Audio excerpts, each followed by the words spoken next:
कई बार दिल करता है कि खुद की तारीफ करूं। ये खुद की तारीफ नहीं होती बल्कि लाल किताब की तारीफ होती है। मैं लाल किताब का ज्योतिष करता हूं। लाल किताब के आधार पर ही लोगों को सावधानियां बताता हूं, उपाय बताता हूं कि क्या करना है क्या नहीं करना है। अक्सर ये देखने में आता है कि जिसके लिए मना किया जाता है वही आदत व्यक्ति में जरूर होती है। तो लाल किताब मनाही करती है, हम वही काम करते हैं, नतीजा खुद भुगतते हैं, जो कि हमेशा गलत, मंदा, खराब होता है। बाद में जिंदगी भर पछतावा रहता है। मैं जगमोहन महाजन अपने YouTube चैनल पर आप सबका स्वागत करता हूं। आज जब ये वीडियो रिकॉर्ड कर रहा हूं, 2 घंटे पहले एक व्यक्ति व्हील चेयर पर बैठकर मेरे पास आता है। उसके साथ उसका बेटा है जिसकी उम्र इस समय करीब 16, 17, 18 साल होगी।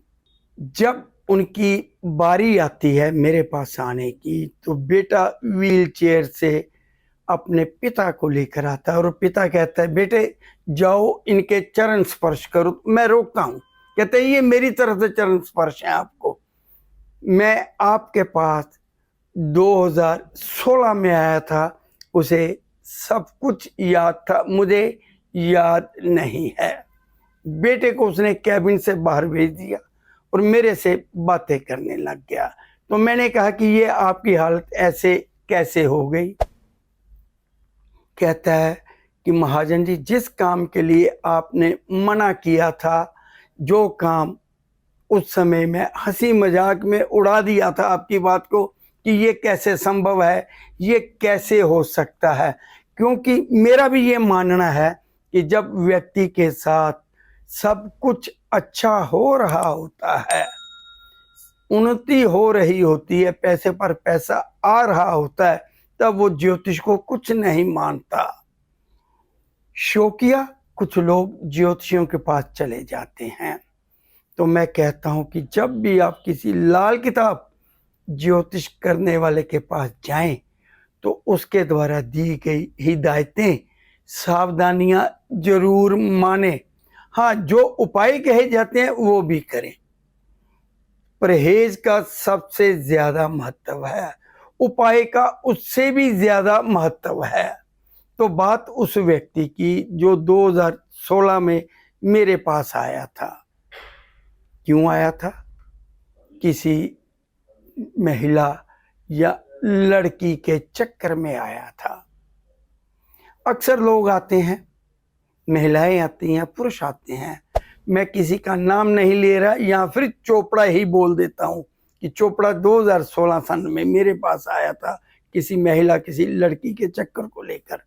तो कहता है, उन्हीं की वर्डिंग है कि महाजन जी, आपने स्ट्रेट फॉरवर्ड मना कर दिया था कि अगर इस तरह का काम करोगे तो अपना समय, अपना शरीर टोटली खराब कर लोगे। बेड पर सब काम डेली वाले निपटाने पड़ेंगे।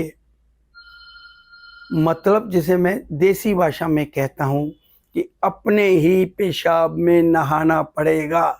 कहते बिल्कुल ऐसी हालत हो गई थी। एक्सीडेंट हुआ, कोमा में चला गया। डेली के जो रूटीन के काम होते हैं फ्रेश होने वाले, वो बेड बिल्कुल भर जाता था।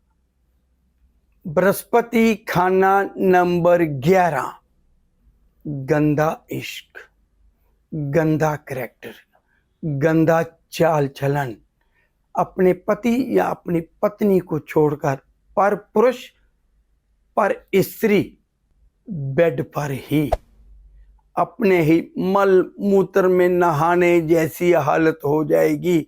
और यही इसको कहा था, इसकी स्ट्रेट फॉरवर्डिंग यही बात इसने मुझे कही कि आपने स्ट्रेट फॉरवर्डिंग यही लफ्ज बोले थे कि अपने ही मूत्र में, अपने ही मल मूत्र में नहाना पड़ेगा। अगर मैंने, मतलब चोपड़ा ने, अगर मैंने ये गंदी बातें, गंदी आदतें ना छोड़ी तो ये लाल किताब की खासियत है।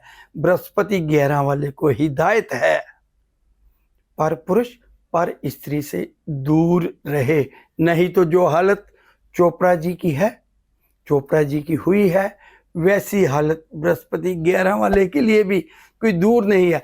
एक तरफ गंदी बातें पड़ी हैं, एक तरफ शरीर, और उनती है चॉइस बृहस्पति 11 वाले की खुद की है कि उसने क्या चुनना है। तो लाल किताब की छोटी छोटी बातें, कोई एक ग्रह को लेकर, ग्रहों की युति को लेकर, सावधानियों को लेकर, उपायों को लेकर आपके साथ साझा करता रहूंगा। मेरे इस चैनल को सब्सक्राइब करिए, बेल आइकन जरूर दबाइए ताकि इस चैनल पर जो कोई वीडियो अपलोड होती है उसकी नोटिफिकेशन आपको मिलती रहे। तो मेरे साथ बने रहने के लिए मैं आप सबका धन्यवाद करता हूँ।